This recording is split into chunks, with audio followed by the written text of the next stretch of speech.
Capítulo 4.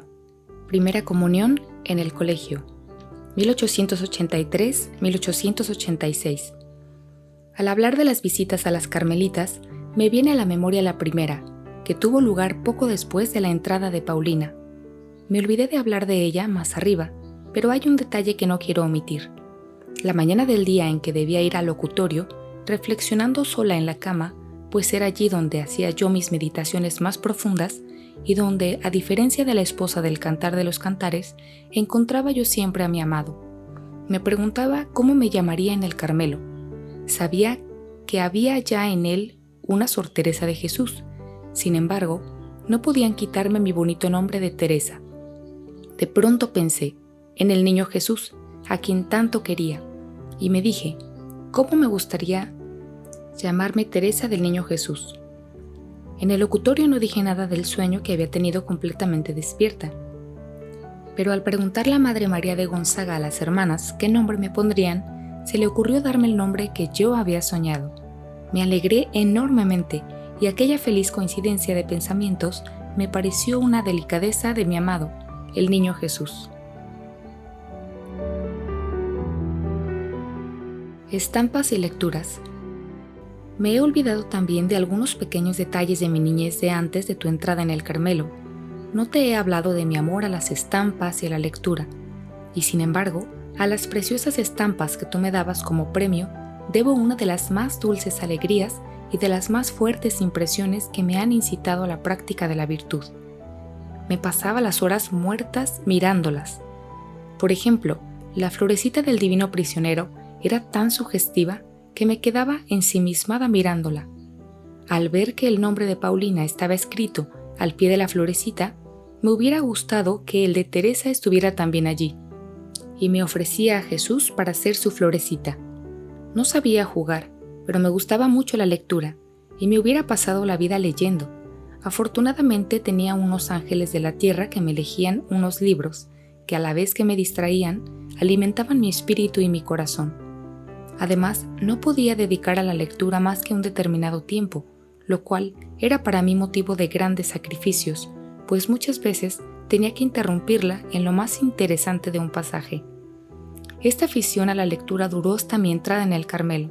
Me sería imposible decir el número de libros que pasaron por mis manos, pero nunca permitió Dios que leyera ni uno solo que pudiera hacerme daño.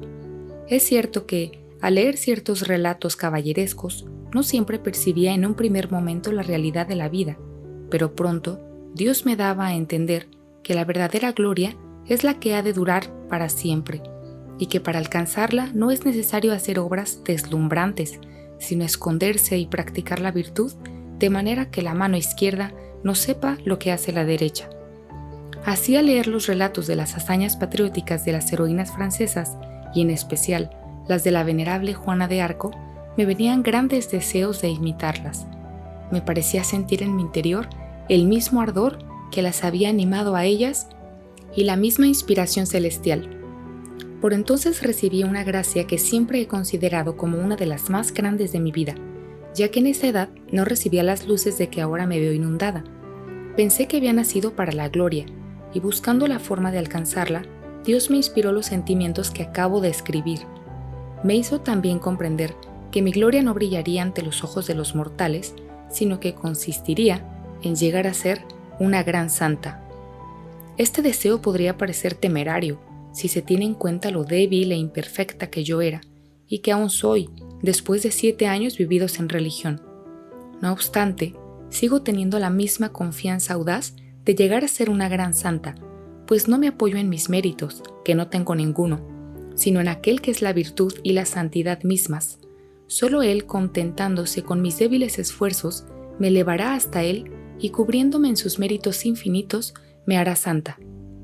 Yo no pensaba entonces que para llegar a la santidad había que sufrir mucho. Dios no tardó en mostrármelo, enviándome las pruebas que he contado antes.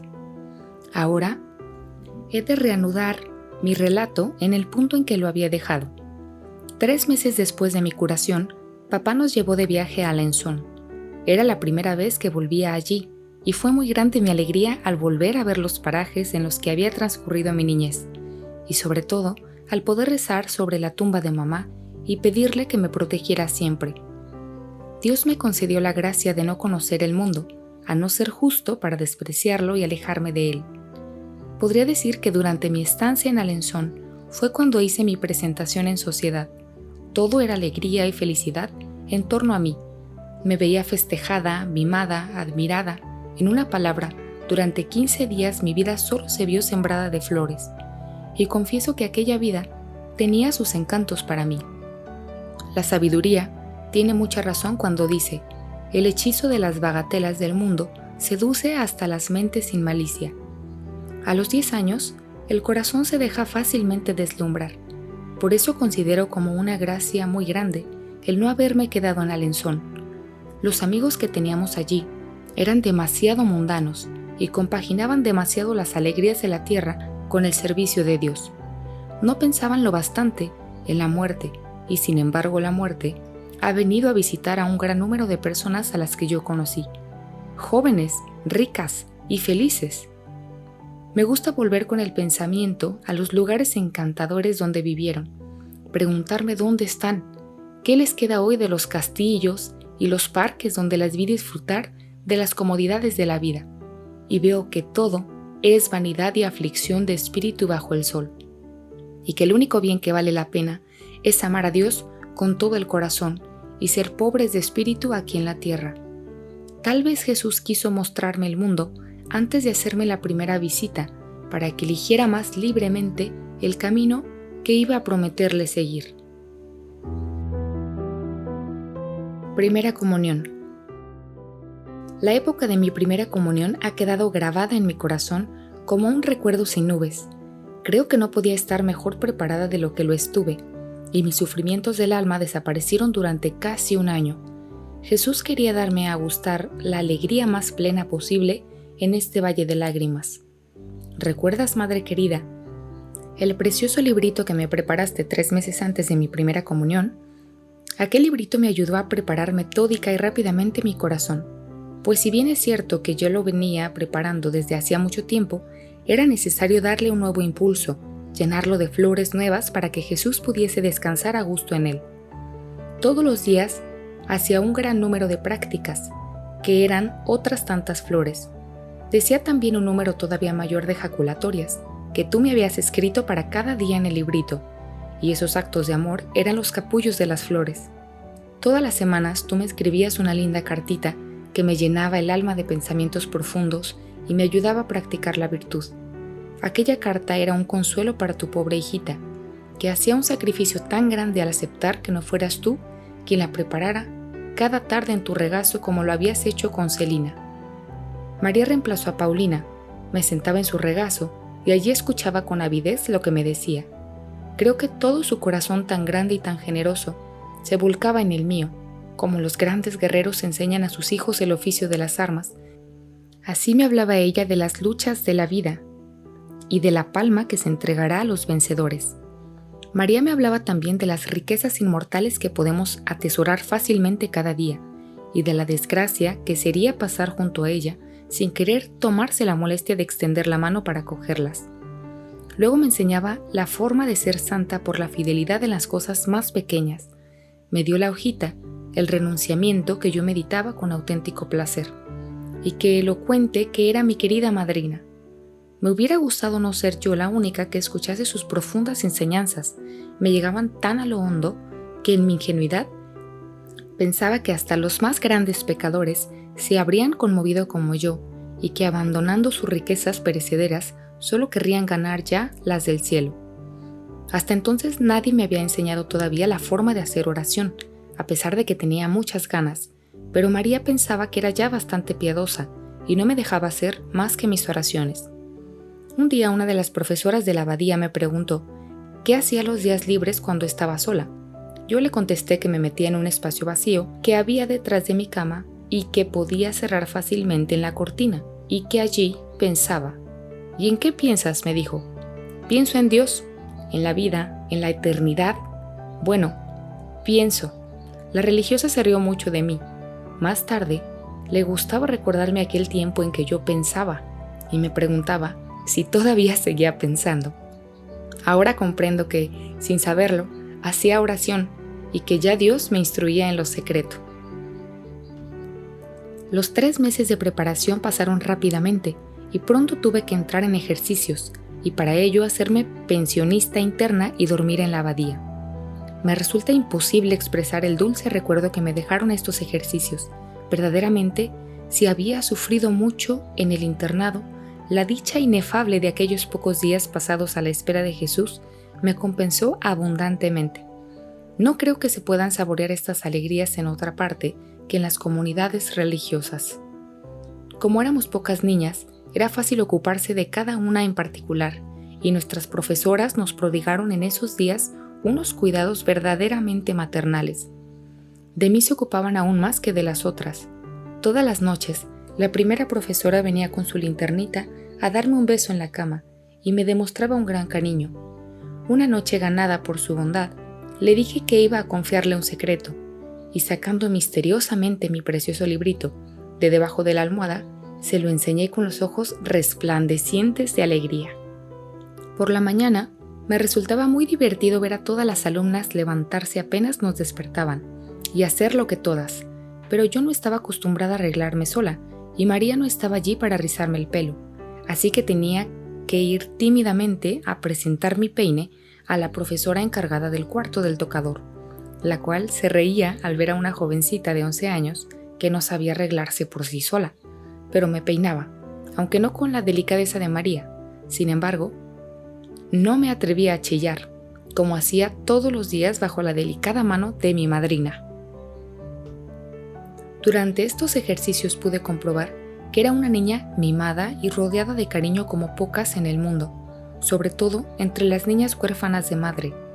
Todos los días, María y Leonia venían a verme con papá, que me colmaba de caricias, así que no sufrí por estar lejos de la familia y no hubo nada que oscureciese el hermoso cielo de mis ejercicios.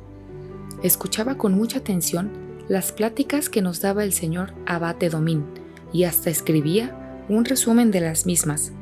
En cuanto a mis propios pensamientos, no quise escribir ninguno, segura de que me acordaría bien de ellos como así fue. Me gustaba mucho ir con las religiosas a todos los oficios. Llamaba la atención entre mis compañeras por un gran crucifijo que me había regalado Leonia y que llevaba puesto en el cinturón como los misioneros. Aquel crucifijo despertaba la envidia de las religiosas, que pensaban que al llevarlo yo quería imitar a mi hermana la Carmelita. Y sí, hacia ella volaban mis pensamientos. Yo sabía que mi Paulina estaba de ejercicios como yo, no para que Jesús se entregase a ella, sino para entregarse ella a Jesús, y aquella soledad, pasada en la espera, me resultaba por eso doblemente grata. Recuerdo que una mañana me habían llevado a la enfermería porque tosía mucho. Desde mi enfermedad, las profesoras se preocupaban mucho por mi salud, por un ligero dolor de cabeza, o si me veían más pálida que de costumbre, me mandaban ya a tomar el aire o descansar en la enfermería. Vi entrar a mi Celina querida. Había conseguido permiso para verme, a pesar de estar en ejercicios, para regalarme una estampa que me gustó mucho. Era la florecita del divino prisionero. ¿Cómo me gustó recibir este recuerdo de manos de Celina? ¿Cuántos sentimientos de amor no me ha inspirado? La víspera del gran día recibí por segunda vez la absolución. La confesión general me dejó una gran paz en el alma, y Dios no permitió que viniera a turbarla ni la más ligera nube. Por la tarde pedí perdón a toda la familia que fue a verme, pero solo pude hablar el lenguaje de las lágrimas, pues estaba demasiado emocionada. Paulina no estaba allí, pero sabía que estaba muy cerca de mí con el corazón. Me había mandado con María una preciosa estampa que no me cansaba de admirar y de hacer admirar a todo el mundo. Había escrito al padre Pichón para encomendarme a sus oraciones y diciéndole también que pronto sería carmelita y que entonces él sería mi director espiritual. Y así ocurrió efectivamente 4 años más tarde, pues en el Carmelo pude abrirle mi alma. María me entregó una carta suya. Realmente era feliz. Todas las alegrías me llegaban juntas. Lo que más me gustó de su carta fue esta frase: mañana celebraré el santo sacrificio por ti y por Paulina. El 8 de mayo Paulina y Teresa quedaron más unidas que nunca, pues Jesús parecía fundirlas en una, inundándolas de sus gracias. Finalmente, llegó el más hermoso de los días. Qué inefables recuerdos han dejado en mi alma hasta los más pequeños detalles de esta jornada de cielo. El gozoso despertar de la aurora, los besos respetuosos y tiernos de las profesoras y de las compañeras mayores, la gran sala repleta de copos de nieve, con los que nos iban vistiendo a las niñas una tras otra, y sobre todo, la entrada en la capilla y el precioso canto matinal, oh altar sagrado, que rodean los ángeles. Pero no quiero entrar en detalles, hay cosas que si se exponen al aire, pierden su perfume, y hay sentimientos del alma que no pueden traducirse al lenguaje de la tierra sin que pierdan su sentido íntimo y celestial. Son como aquella piedra blanca que se dará al vencedor, en la que hay escrito un nombre nuevo que solo conoce el que la recibe. Qué dulce fue el primer beso de Jesús a mi alma. Fue un beso de amor. Me sentí amada y decía a mi vez, te amo y me entrego a ti para siempre. No hubo preguntas, ni luchas, ni sacrificios. Desde hacía mucho tiempo, Jesús y la pobre Teresita se habían mirado y se habían comprendido. Aquel día no fue ya una mirada, sino una fusión. Ya no eran dos. Teresa había desaparecido como la gota de agua que se pierde en medio del océano. Solo quedaba Jesús. Él era el dueño, el rey. ¿No le había pedido Teresa que le quitara su libertad? Pues su libertad le daba miedo. Se sentía tan débil, tan frágil, que quería unirse para siempre a la fuerza divina. Su alegría era demasiado grande y demasiado profunda para poder contenerla. Pronto la inundaron lágrimas deliciosas, con gran asombro de sus compañeras, que más tarde comentaban entre ellas, ¿por qué lloraba? ¿Habría algo que la atormentaba? No, ¿sería porque no tenía a su madre a su lado, o a su hermana la Carmelita, la que tanto quiere? No comprendían que cuando toda la alegría del cielo baja a un corazón, este corazón desterrado no puede soportarlo sin deshacerse en lágrimas. No, el día de mi primera comunión no me entristecía la ausencia de mamá. ¿No estaba el cielo dentro de mi alma y no ocupaba en él un lugar mi mamá desde hacía mucho tiempo? Entonces, al recibir la visita de Jesús, recibía también la de mi madre querida, que me bendecía y se alegraba de mi felicidad. Y no lloraba tampoco la ausencia de Paulina, que duda cabe que me habría encantado verla a mi lado, pero hacía mucho tiempo que había aceptado ese sacrificio. Aquel día, solo la alegría llenaba mi corazón, y yo me unía a mi Paulina, que se estaba entregando de manera irrevocable a quien tan amorosamente se entregaba a mí. Por la tarde, fui yo la encargada de pronunciar el acto de consagración a la Santísima Virgen. Era justo que yo, que había sido privada tan joven de la Madre de la Tierra, hablase en nombre de mis compañeras a mi Madre del Cielo. Puse toda mi alma al hablarle y al consagrarme a ella, como una niña que se arroja en los brazos de su madre y le pide que vele por ella. Y creo que la Santísima Virgen debió de mirar a su florecita y sonreírle. ¿No la había curado ella con su sonrisa visible? ¿No había ella depositado en el cáliz de su florecita a su Jesús, la flor de los campos y el lirio de los valles? Al atardecer de aquel hermoso día, volví a encontrarme con mi familia de la tierra. Ya por la mañana después de misa, había abrazado a papá y a todos mis queridos parientes, pero ahora fue la verdadera reunión. Papá, tomando de la mano a su reinecita, se dirigió al Carmelo. Allí vi a mi Paulina, convertida en esposa de Cristo. La vi con su velo blanco como el mío y con su corona de rosas. Fue una alegría sin amarguras. Esperaba reunirme pronto con ella y esperar juntas el cielo. No fui insensible a la fiesta de familia que tuvo lugar en aquel atardecer de mi primera comunión. El precioso reloj que me regaló mi rey me gustó muchísimo, pero mi alegría era serena y nada vino a turbar mi paz interior. María me acostó con ella la noche que siguió aquel hermoso día, pues a los días más radiantes le sigue la oscuridad, y solo el día de la primera, de la única, de la eterna comunión del cielo, será un día sin ocaso. El día siguiente a mi primera comunión fue también un día hermoso, pero estuvo teñido de melancolía. Ni el precioso vestido que María me había comprado, ni todos los regalos que había recibido me llenaban el corazón. Solo Jesús podía saciarme. Ansiaba el momento de poder recibirle por segunda vez. Aproximadamente un mes después de mi primera comunión, fui a confesarme para la fiesta de la Ascensión y me atreví a pedir permiso para comulgar. Contra toda esperanza el señor abate me lo concedió y tuve la dicha de arrodillarme a la sagrada mesa entre papá y mamá. Qué dulce recuerdo he conservado de esta segunda visita de Jesús. De nuevo, corrieron las lágrimas con inefable dulzura. Me repetí a mí misma sin cesar estas palabras de San Pablo. Ya no vivo yo, es Jesús quien vive en mí. A partir de esta comunión se fue haciendo cada vez mayor mi deseo de recibir al Señor. Obtuve permiso para comulgar en todas las fiestas importantes. La víspera de estos días dichosos, María me ponía al atardecer en su regazo y me preparaba como lo había hecho para mi primera comunión. Recuerdo que una vez me habló del sufrimiento, diciéndome que probablemente yo no transitaría por ese camino, sino que Dios me llevaría siempre como a una niña. Al día siguiente, después de comulgar, me volvieron a la memoria las palabras de María y sentí nacer en mi corazón un gran deseo de sufrir y al mismo tiempo la íntima convicción que Jesús me tenía reservado un gran número de cruces y me sentí inundada de tan grandes consuelos que los considero como una de las mayores gracias de mi vida. El sufrimiento se convirtió en mi sueño dorado, tenía un hechizo que me fascinaba, aún sin acabar de conocerlo. Hasta entonces, había sufrido sin amar el sufrimiento. A partir de ese día, sentí por él un verdadero amor. Sentía también el deseo de no amar más que a Dios y de no hallar alegría fuera de él. Con frecuencia durante las comuniones, le repetía estas palabras de la imitación. Oh Jesús, dulzura infinita, cámbiame en amargura todos los consuelos de la tierra. Esta oración brotaba de mis labios sin esfuerzo y sin dificultad alguna. Me parecía repetirla no por propia voluntad, sino como una niña que repite las palabras que le inspira a un amigo.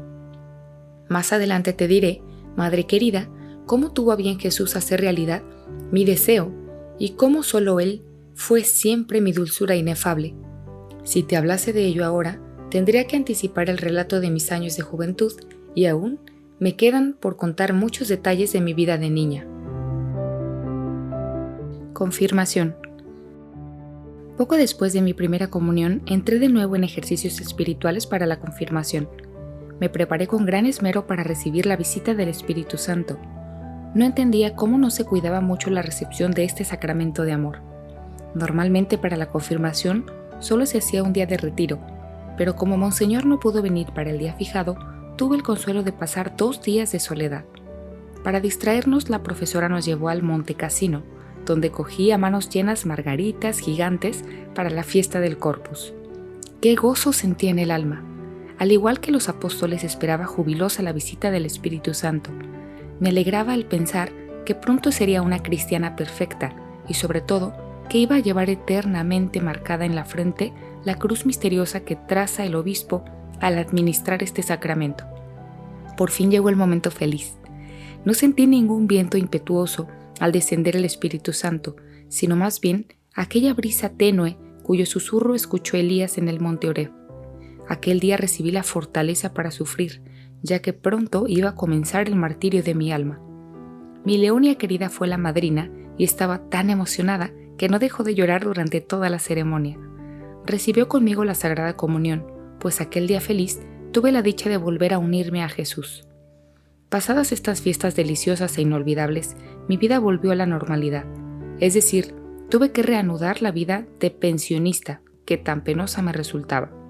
Aquellos días que rodearon mi primera comunión, me gustaba convivir con las niñas de mi edad, todas ellas llenas de buena voluntad y decididas como yo, a tomar en serio la práctica de la virtud. Pero ahora tenía que volver a ponerme en contacto con alumnas muy diferentes, disipadas, que no querían guardar el reglamento y eso me hacía muy desgraciada. Yo era de carácter alegre, pero no sabía jugar a los juegos de las niñas de mi edad. Muchas veces en el recreo me apoyaba en un árbol y desde allí contemplaba el espectáculo sumida en profundas reflexiones. Había inventado un juego que me gustaba mucho. Consistía en enterrar a los pobres pajaritos que encontrábamos muertos bajo los árboles. Muchas alumnas se animaron a ayudarme, de forma que nuestro cementerio quedó muy bonito, todo plantado de árboles y flores proporcionados al tamaño de nuestros pajaritos. También me gustaba contar historietas que yo misma inventaba. a medida que me iban viniendo a la imaginación. Entonces mis compañeras me rodeaban presurosas y a veces algunas de las mayores se unían al grupo de las oyentes. Una misma historia solía durar varios días, pues me gustaba hacerla cada vez más interesante a medida que iba viendo en los rostros de mis compañeras la impresión que producía. Pero la profesora no tardó en prohibirme ese oficio de orador, pues quería vernos jugar y correr en lugar de discurrir. Retenía con facilidad el sentido de lo que estudiaba, pero me costaba trabajo aprender de memoria. Por eso, el año que precedió a mi primera comunión, pedía permiso casi todos los días para estudiar el catecismo durante el recreo. Mis esfuerzos se vieron coronados por el éxito y fui siempre la primera. Si por casualidad perdía ese puesto por una sola palabra que hubiera olvidado, mi dolor se exteriorizaba en lágrimas amargas que el señor abate Domin no sabía cómo calmar. Estaba muy contento de mí excepto cuando lloraba, y me llamaba su doctorcito, debido a mi nombre de Teresa. Una vez la alumna que me seguía no supo hacer a su compañera la pregunta del catecismo. El señor abate preguntó en vano a toda la fila de alumnas, hasta llegar a mí, y entonces dijo que quería ver si merecía el primer puesto. Yo, en mi profunda humildad, no deseaba otra cosa, y levantándome muy segura de mí misma, contesté a lo que se me preguntaba sin cometer ni un solo error, con gran asombro de toda la clase. Mi interés por el catecismo continuó después de mi primera comunión, hasta que salí del internado. Me iba muy bien en los estudios y era casi siempre la primera. En lo que más descollaba era en historia y en redacción.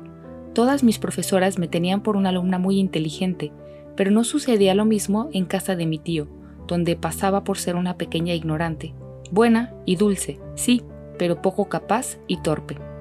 No me extraña esa opinión que mis tíos tenían de mí, y que sin duda aún siguen teniendo, pues apenas hablaba y era muy tímida, y cuando escribía, mi letra de gato y mi ortografía, que no es más que normalita, no eran para entusiasmar a nadie. Verdad es que las pequeñas labores de costura, de bordado y otras por el estilo, se me daban bien y a gusto de mis profesoras. Pero la manera torpe y desmañada de sujetar la labor justificaba la opinión poco favorable que tenían de mí. Todo esto lo considero como una gracia, pues Dios, que quería mi corazón solo para Él, escuchaba ya mi súplica, cambiándome en amargura todos los consuelos de la tierra, y por cierto, que tenía una gran necesidad de ello, pues no era precisamente insensible a los elogios. Con bastante frecuencia alababan delante de mí la inteligencia de las demás, pero nunca la mía, por lo que llegué a la conclusión de que no era inteligente, y me resigné a no serlo. Mi corazón sensible y cariñoso se hubiera entregado fácilmente si hubiera encontrado un corazón capaz de comprenderlo. Intenté trabar amistad con algunas niñas de mi edad, sobre todo con 2 de ellas. Yo las quería, y también ellas me querían a mí, en la medida en que podían. Pero, ¡ay, qué raquítico y voluble es el corazón de las criaturas! Pronto comprobé que mi amor no era correspondido. Una de mis amigas tuvo que irse a su casa y regresó pocos meses después durante su ausencia. Yo la había recordado y había guardado cuidadosamente una pequeña sortija que me había regalado. Al ver de nuevo a mi compañera, me alegré mucho, pero, ¡ay!, solo logré de ella una mirada indiferente. Mi amor no era comprendido. Lo sentí mucho y no quise mendigar un cariño que me negaban. Pero Dios me ha dado un corazón tan fiel que cuando ama a alguien limpiamente, lo ama para siempre. Por eso seguí rezando por mi compañera y aún la sigo queriendo. Al ver que Celina se había encariñado de una de nuestras profesoras, yo quise imitarla, pero como no sabía ganarme la simpatía de las criaturas, no pude conseguirlo. Feliz ignorancia que me ha librado de tantos males. ¿Cómo le agradezco a Jesús que no me haya hecho encontrar más que amargura en las amistades de la tierra?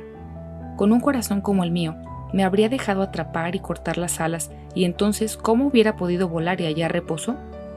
¿Cómo va a poder unirse íntimamente a Dios un corazón entregado al afecto de las criaturas? Pienso que es imposible. Aunque no he llegado a beber de la copa emponzoñada del amor demasiado ardiente de las criaturas, sé que no me equivoco. He visto a tantas almas volar como pobres mariposas y quemarse las alas, seducidas por esta luz engañosa, y luego volver a la verdadera, a la dulce luz del amor, que les daba nuevas alas, más brillantes y más ligeras, para poder volar hacia Jesús, ese fuego divino que arde sin consumirse. Sí lo sé, Jesús me veía demasiado débil para exponerme a la tentación. Tal vez me hubiera dejado quemar toda entera por esa luz engañosa, si la hubiera visto brillar ante mis ojos. pero no fue así. Yo solo he encontrado amargura donde otras almas más fuertes encuentran alegría y se deshacen de ella por fidelidad. No tengo pues ningún mérito por no haberme entregado al amor de las criaturas, ya que solo la misericordia de Dios me preservó de hacerlo. Reconozco que sin él habría podido caer tan bajo como Santa María Magdalena, y las profundas palabras de nuestro Señor a Simón resuenan con gran dulzura en mi alma. Lo sé muy bien, al que poco se le perdona, poco ama. Pero sé también que a mi Jesús me ha perdonado mucho, más que a Santa María Magdalena, pues me ha perdonado por adelantado, impidiéndome caer. ¿Cómo me gustaría saber explicar lo que pienso? Voy a poner un ejemplo. Supongamos que el hijo de un doctor muy competente encuentra en su camino una piedra que le hace caer, y que en la caída se rompe un miembro. Su padre acude enseguida, lo levanta con amor y cura sus heridas, valiéndose para ello de todos los recursos de su ciencia, y pronto su hijo, completamente curado, le demuestra gratitud. ¿Qué duda cabe de que a ese hijo le sobran motivos para amar a su padre? Pero voy a hacer otra suposición. El padre, sabiendo que en el camino de su hijo hay una piedra, se apresura a ir antes que él y la retira, sin que nadie lo vea. Ciertamente que el hijo, objeto de la ternura previsora de su padre, si desconoce la desgracia de que su padre lo ha librado, no le manifestará su gratitud y le amará menos que si lo hubiese curado. Pero si llega a saber el peligro del que acaba de librarse, ¿no lo amará todavía mucho más? Pues bien, yo soy esa hija, objeto del amor previsor de un padre que no ha enviado a su verbo a rescatar a los justos sino a los pecadores.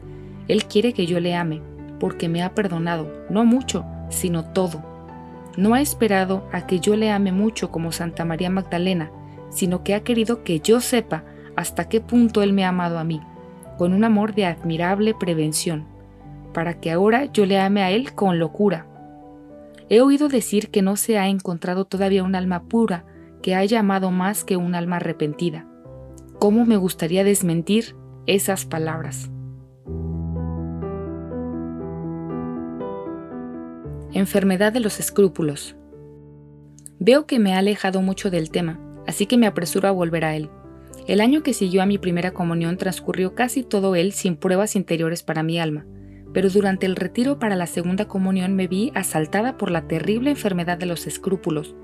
Hay que pasar por ese misterio para saber lo que es. Imposible decir lo que sufrí durante 1 año y medio. Todos mis pensamientos y mis acciones, aun los más sencillos, se me convertían en motivo de turbación. La única forma de recobrar la paz era contárselo a María, lo cual me costaba mucho, pues me creía obligada a decirle hasta los pensamientos extravagantes que tenía acerca de ella misma. En cuanto soltaba mi carga, disfrutaba por un momento de paz. Pero esa paz pasaba como un relámpago y enseguida volvía a comenzar mi martirio. ¿Cuánta paciencia tuvo que tener mi querida María para escucharme, sin dar nunca muestras de cansancio? Apenas volvía a la abadía, ya se ponía a rizarme el pelo para el día siguiente, pues para dar gusto a papá, la reinecita llevaba todos los días el pelo rizado, con gran admiración de sus compañeras y especialmente de las profesoras, que no veían a niñas tan bien atendidas por sus padres. Durante la sesión, yo no he dejado de llorar, contando todos mis escrúpulos. Al terminar el año, Celina terminó sus estudios y regresó a casa. Y la pobre Teresa, que tuvo que volver sola al colegio, no tardó en caer enferma. El único atractivo que le retenía en el internado era vivir con su inseparable Celina. Sin ella, su hijita ya no podía seguir allí. Señora de Papináu. Salí pues de la abadía a la edad de 13 años y continué mi educación recibiendo varias clases a la semana en casa de la señora de Papináu. Era una persona muy buena y muy culta, pero con ciertos aires de solterona. Vivía con su madre y era una maravilla ver las buenas migas que hacían las tres, pues la gata era también de la familia, y yo tenía que soportar que ronronease sobre mis cuadernos e incluso admirar su linda figura. Tenía la ventaja de vivir en la intimidad de la familia, como los buissonets, quedaban demasiado lejos para las piernas, ya un poco viejas de mi profesora. Había pedido que fuera yo a su casa para las clases. Cuando llegaba normalmente encontraba más que a la anciana señora de Coachín, que me mira con sus grandes ojos claros y luego llamaba con voz serena y juiciosa: «Señora de Papináu, la señorita Teresa está aquí». Su hija le contestaba inmediatamente con voz infantil: «Ya voy, mamá», y luego empezaba la clase. Estas clases tenían también la ventaja, además de la instrucción que en ellas recibía, de hacerme conocer el mundo. ¿Quién lo hubiera creído? En aquella sala, amueblada a la antigua, yo asistía con frecuencia rodeada de libros y de cuadernos, a visitas de toda índole, sacerdotes, señoras, señoritas. La señora de Coachín llevaba la batuta de la conversación todo lo que podía para que su hija pudiera darme la clase, pero esos días no aprendí apenas nada con la nariz encima del libro. Escuchaba todo lo que decían, e incluso lo que más me valiera no haber escuchado, pues la vanidad se desliza muy fácilmente en el corazón. Una señora decía que yo tenía un pelo precioso. Otra, al despedirse creyendo que yo no la oía, preguntaba quién era aquella muchachita tan bonita. Y esas palabras, tanto más halagadoras cuanto que no se decían delante de mí, dejaban en mi alma una sensación de placer que me demostraba a las claras lo llena de amor propio que yo estaba. Qué lástima me dan las almas que se pierden.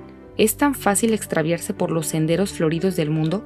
Ciertamente para un alma un tanto elevada, la dulzura que él ofrece va mezclada de amargura, y el vacío inmenso de los deseos nunca podrá llenarse con las alabanzas de un instante. Pero si mi corazón no se hubiese elevado hacia Dios desde su primer despertar, si el mundo me hubiese sonreído desde mi entrada en la vida, ¿qué habría sido de mí? Madre querida, con cuánta gratitud canto las misericordias del Señor. ¿No me retiró Él del mundo según las palabras de la sabiduría, antes que la malicia pervirtiera mi conciencia y que la perfidia sedujera mi alma? También la Santísima Virgen velaba por su florecita, y no queriendo que se marchitase al contacto con las cosas de la tierra, se la llevó a su montaña antes de que se abriese su corola. Mientras esperaba la llegada de ese momento feliz, Teresita iba creciendo en el amor de su Madre del Cielo, y para demostrarle ese amor, hizo algo que le costó mucho y que voy a contar en pocas palabras a pesar de su extensión. Hija de María. Casi inmediatamente después de mi entrada en la abadía, ingresé en la congregación de los Santos Ángeles. Me gustaban mucho los ejercicios de devoción que en ella se prescribían, pues sentía una especial inclinación a invocar a los bienaventurados espíritus celestiales y en particular al que Dios me dio para que fuera el compañero de mi destierro. Poco tiempo después de mi primera comunión, la banda de aspirante a las Hijas de María sustituyó a la de los Santos Ángeles, pero abandoné la abadía sin haber sido recibida en esa congregación de la Santísima Virgen. Como salí antes de terminar los estudios, no se me permitía entrar en ella como antigua alumna. Confieso que ese privilegio no me atraía demasiado, pero pensando que todas mis hermanas habían sido hijas de María, no quería ser menos hija que ellas de mi Madre del Cielo, y fui muy humildemente, a pesar de lo mucho que costaba, a pedir permiso para ingresar en la congregación de la Santísima Virgen en la abadía. La primera profesora no quiso negármelo, pero me puso como condición que tenía que venir al colegio 2 días a la semana por la tarde para demostrar que era digna de ser admitida. Este permiso, lejos de agradarme, me costó enormemente. Yo no tenía, como las demás alumnas, una profesora amiga con quien poder ir a pasar el tiempo. Así es que me conformaba con ir a saludar a la profesora, y luego trabajaba en silencio hasta que terminaba la clase de labores. Nadie se fijaba en mí.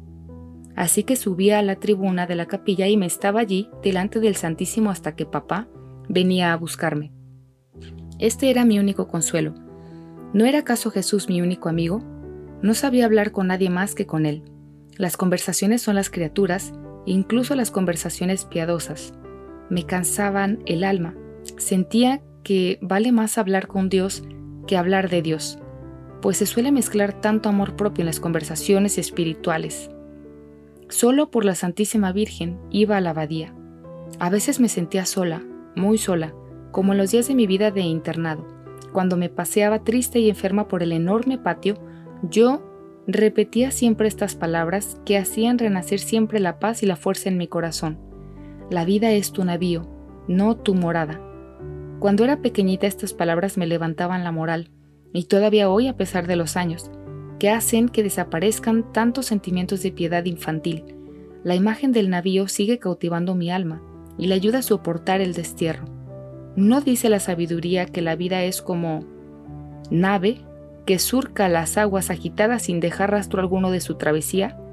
Cuando pienso en estas cosas, mi alma se abisma en el infinito y me parece estar tocando ya las riberas eternas, me parece estar ya recibiendo el abrazo de Jesús.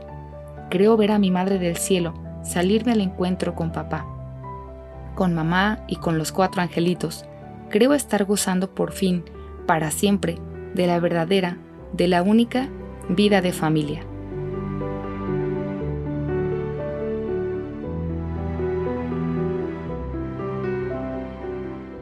Nuevas separaciones. Pero antes de ver a la familia reunida en el hogar paterno del cielo, tenía que sufrir aún muchas separaciones. El mismo año en que fui recibida como hija de la Santísima Virgen, ésta me arrebató a mi querida María, el único sostén de mi alma. María era quien me guiaba, quien me consolaba, quien me ayudaba a practicar la virtud. Ella era mi único oráculo. Es cierto que Paulina ocupaba un lugar privilegiado en mi corazón, pero Paulina estaba lejos, muy lejos de mí. Me había costado un verdadero martirio acostumbrarme a vivir sin ella, haber interpuestos entre ella y yo unos muros infranqueables, pero al fin había acabado por aceptar la triste realidad. Había perdido a Paulina, casi como si se hubiera muerto. Ella me seguía queriendo, sí, y rezaba por mí, pero a mis ojos, mi Paulina querida se había convertido en una santa que ya no sabía de las cosas de la tierra, y las miserias de su pobre Teresa, si las conociera, la extrañarían y la llevarían a no quererla tanto. Además, aunque hubiera querido confiarle mis secretos como los Buissonets, no hubiera podido hacerlo, pues las visitas en el locutorio eran solo para María. Celina y yo no teníamos permiso para entrar más que al final, y justo el tiempo para que se nos oprimiese el corazón. Por eso, no tenía en realidad más que a María, que me era, por así decirlo, indispensable. Solo a ella le contaba mis escrúpulos y le obedecía tan ciegamente que mi confesor nunca llegó a conocer mi vergonzosa enfermedad. Yo solo le decía el número de pecados que María me permitía confesar, ni uno más. Así que podría haber pasado por el alma menos escrupulosa del mundo, a pesar de serlo en sumo grado. María sabía, pues, todo lo que pasaba en mi alma y conocía también mis deseos del Carmelo, y yo la quería tanto que no podía vivir sin ella. Todos los años nuestra tía nos invitaba a ir turnándonos a su casa de Trouville. A mí me gustaba mucho ir, pero con María, cuando no la tenía a mi lado, me aburría mucho. Una vez, sin embargo, me lo pasé bien en Trouville. Fue el año en que papá realizó el viaje a Constantinopla. Para distraernos un poco, pues estábamos muy tristes porque papá estaba tan lejos, María nos mandó a Celina y a mí a pasar 15 días en la playa. Yo me divertí mucho, porque tenía conmigo a Celina. Nuestra tía nos daba todos los gustos posibles, paseos en burro, pesca de agujas, etc. Yo era todavía muy niña, a pesar de mis 12 años y medio. Me acuerdo de la alegría que sentí cuando me puse las preciosas cintas azules que mi tía me regaló para el pelo, y también me acuerdo que me confesé en Trouville de esa complacencia infantil que me parecía pecado. Una noche tuve una experiencia que me abrió mucho los ojos. María Guérin, que casi siempre estaba enferma, lloriqueaba con frecuencia y entonces mi tía la mimaba y le prodigaba los nombres más tiernos, sin que por eso mi querida primita dejase de lloriquear y de quejarse de que le dolía la cabeza. Yo, que tenía también casi todos los días dolor de cabeza y no me quejaba, quise una noche imitar a María y me puse a lloriquear echada en un sillón, en un rincón de la sala. Enseguida Juana y mi tía vinieron solícitas a mi lado preguntándome qué tenía. Yo les contesté como María: me duele la cabeza. Pero al parecer, eso de quejarme no se me daba bien, pues no pude convencerlas de que fuese el dolor de cabeza lo que me hacía llorar. En lugar de mimarme, me hablaron como a una persona mayor, y Juana me reprochó el que no tuviera confianza con mi tía, pues pensaba que lo que yo tenía era un problema de conciencia. En fin, salí sin más daño que el haber trabajado en balde y muy decidida a no volver a imitar nunca a los demás, y comprendí la fábula del asno y el perrito. Yo era como el asno, que viendo las caricias que le hacían al perrito, fue a poner su pesada pata sobre la mesa, para recibir también él su ración de besos. Pero, si no recibí palos, como el pobre animal, recibí realmente el pago que me merecía, y la lección me curó, para toda la vida, del deseo de atraer sobre mí la atención de los demás. El único intento que hice para ello me costó demasiado caro. Al año siguiente, que fue el de la partida de mi querida madrina, nuestra tía me volvió a invitar, pero en esta ocasión a mí sola, y me encontré tan perdida y tan fuera de lugar que al cabo de 2 o 3 días caí enferma y tuvieron que llevarme de vuelta a Lisieux. La enfermedad que temían que fuese grave no era más que nostalgia de los Buissonets, y apenas puse los pies en ellos, me curé. Bien, pues a esa niña iba Dios a arrebatarle el único apoyo que la ataba a la vida. En cuanto supe la decisión de María, tomé la resolución de no volver a pegar mi corazón a nada en la tierra. Después de salir del internado, me había instalado en el cuarto de pintura de Paulina y lo había arreglado a mi gusto. Era una verdadera leonera, una mezcla de objetos de piedad y curiosidades, un jardín y una pajarera. Así, por ejemplo, en el fondo destacaba sobre la pared una gran cruz de madera negra, sin Cristo, y unos dibujos que me gustaban.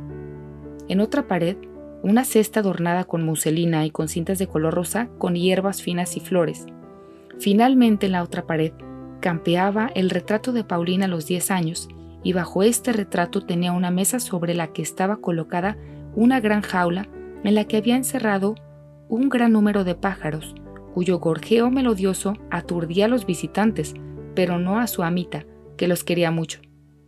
Tenía también el mueblecito blanco, repleto de mis libros de texto, cuadernos, etc., y sobre este mueble tenía colocada una estatua de la Santísima Virgen con floreros siempre llenos de flores naturales y con candeleros, y todo alrededor una gran cantidad de imagencitas de santos y santas, cestecitas de conchas, cajas de cartulina, etc. Por último, delante de la ventana, mi jardín colgante en el que cuidaba macetas con las flores más raras que lograba encontrar, tenía también en el interior de mi museo una jardinera en la que ponía mi planta favorita. Frente a la ventana estaba colocada la mesa cubierta con un tapete verde, y sobre el tapete, en el medio tenía puesto un reloj de arena, una imagencita de San José, un portarrelojes, cestas de flores, un tintero, etc. Algunas sillas rotas y la preciosa cuna de muñecas de Paulina completaban mi ajuar. Realmente, esta pobre guardilla era un mundo para mí, y como el señor de Maistre, también yo podría componer un libro titulado Paseo alrededor de mi cuarto. En esta habitación me gustaba pasarme horas enteras estudiando y meditando ante el hermoso panorama que se abría ante mis ojos. Al conocer la partida de María, mi cuarto perdió para mí todo su encanto. No quería separarme ni un solo instante de la hermana querida que pronto iba a levantar el vuelo. Cuántos actos de paciencia le hice practicar. Cada vez que pasaba ante la puerta de su habitación, llamaba hasta que me abría y la besaba con toda el alma. Quería hacer provisión de besos para todo el tiempo que iba a verme privada de ellos. Un mes antes de su entrada en el Carmelo, papá nos llevó a Alençon, pero este viaje estuvo muy lejos de parecerse al primero. Todo fue para mí tristeza y amargura. Imposible decir cuántas lágrimas lloré sobre la tumba de mamá, porque me había olvidado de llevar un ramillete de ancianos que había acogido para ella. Verdaderamente, en todo encontraba motivos para sufrir, todo lo contrario que ahora, pues Dios me concede la gracia de no abatirme por nada pasajero. Cuando me acuerdo del pasado, mi alma desborda de gratitud al ver los favores que he recibido del cielo. Se ha operado en mí tal cambio que estoy desconocida. Verdad es que deseaba alcanzar la gracia de tener un dominio absoluto sobre mis acciones, de ser su dueña y no su esclava. Estas palabras de la imitación me llegaban muy a lo hondo, pero por así decirlo, tenía que comprar con mis deseos esta gracia inestimable. No era todavía más que una niña que no parecía tener otra voluntad que la de los demás, lo cual hacía decir a la gente de Alençon que era débil de carácter. Fue durante este viaje cuando Leonia entró a prueba en las Clarisas. A mí me dolió su extraña entrada, pues la quería mucho y no pude darle un abrazo antes de que se fuera. Nunca olvidaré la bondad y la confusión de nuestro pobre papaíto cuando vino a comunicarnos que Leonia vestía ya el hábito de Clarisa. A él, igual que a nosotras, le parecía una cosa muy rara, pero no quería decir nada al ver lo disgustada que estaba María. Nos llevó al convento y allí sentí una congoja como nunca la había sentido, a la vista de un monasterio. Me produjo el efecto contrario al del Carmelo, donde todo me dilataba el alma. Tampoco me entusiasmó más la vista de las religiosas y no sentí la menor tentación de quedarme con ellas. No obstante, nuestra pobre Leonia estaba muy guapa con su nuevo traje. Nos dijo que la miráramos bien a los ojos, pues ya no volveríamos a verlos. Las Clarisas no se dejan ver más que con los ojos bajos, pero Dios se conformó con 2 meses de sacrificio y Leonia volvió a enseñarnos sus ojos azules, muy a menudo bañados en lágrimas. Al dejar Alençon, yo pensé que Leonia se quedaría con las Clarisas, por lo que me alejé de la triste calle de la Media Luna con el corazón muy apenado. Ya no quedábamos más que 3, y pronto nuestra querida María nos iba también a dejar. El 15 de octubre fue el día de la separación. De la alegre y numerosa familia de los Buissonets ya solo quedaban las 2 últimas hijas. Las palomas habían huido del nido paterno, y las que aún quedaban hubiesen querido volar tras ellas, pero sus alas eran aún demasiado débiles para que pudieran levantar el vuelo. Dios, que quería llamar hacia sí a la más pequeña y más débil de todas, se apresuró a hacerle crecer las alas. Él, que se complace en mostrar su bondad y su poder, sirviéndose de los instrumentos menos dignos, quiso llamarme a mí antes que a Celina, que sin duda merecía más que yo ese favor, pero Jesús conocía muy bien mi debilidad, y por eso me escondió a mí primero en las cavernas de la roca. Cuando María entró en el Carmelo, yo era todavía muy escrupulosa. Como ya no podía confiarme a ella, me volví hacia el cielo. Me dirigí a los 4 angelitos que me habían precedido allá arriba, pues pensé que aquellas almas inocentes que nunca habían conocido ni las turbaciones ni los miedos deberían tener compasión de su pobre hermanita que estaba sufriendo en la tierra. Les hablé con la sencillez de un niño, haciéndoles notar que al ser la última de la familia, siempre había sido la más querida y la más colmada de ternuras por mis hermanas, y que si ellos hubieran permanecido en la tierra, me habrían dado también sin duda alguna pruebas de cariño. Su partida para el cielo no me parecía una razón suficiente para que me olvidasen, al contrario, ya que se hallaban en situación de disponer de los tesoros divinos, debían tomar de ellos la paz para mí y mostrarme así que también en el cielo se sabe amar. La respuesta no se hizo esperar. Pronto la paz vino a inundar mi alma con sus olas deliciosas, y comprendí que si era amada en la tierra, también lo era en el cielo. A partir de aquel momento fue creciendo mi devoción hacia mis hermanitos y hermanitas, y me gusta conversar a menudo con ellos y hablarles de las tristezas del destierro, y de mi deseo de ir pronto a reunirme con ellos en la patria.